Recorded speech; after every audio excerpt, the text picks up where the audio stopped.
So the regular C, we got the 7, we got the major 7. There's only these two fingers, the major 7. Okay.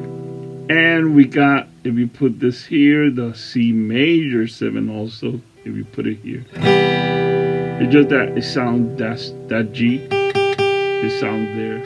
Without it, it's still C major 7. So the idea is from here, go to G real quick, into C.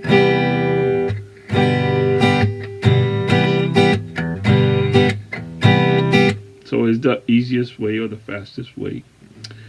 Okay, now the other C7, be over here, tú sabes, ya que es like an A minor, pero it's on string number 2, yeah, like an A minor. Same fret,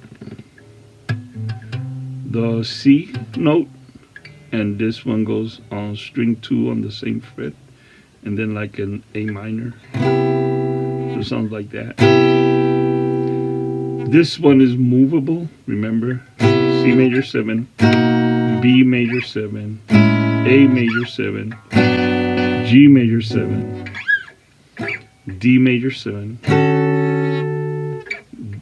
D flat major 7, C major 7. And the other one was the last one, which is this one over here. Like that. Only the first 4 strings, not the last 4 strings, the first 4. So C major 7, this is movable. B major 7, A major 7, G major 7, G flat major 7, and F major 7, que es lo mismo que esto. Okay, remember, if you bar this finger, then this is F major right here, F major. If you don't bar it, then it's major 7, F major 7.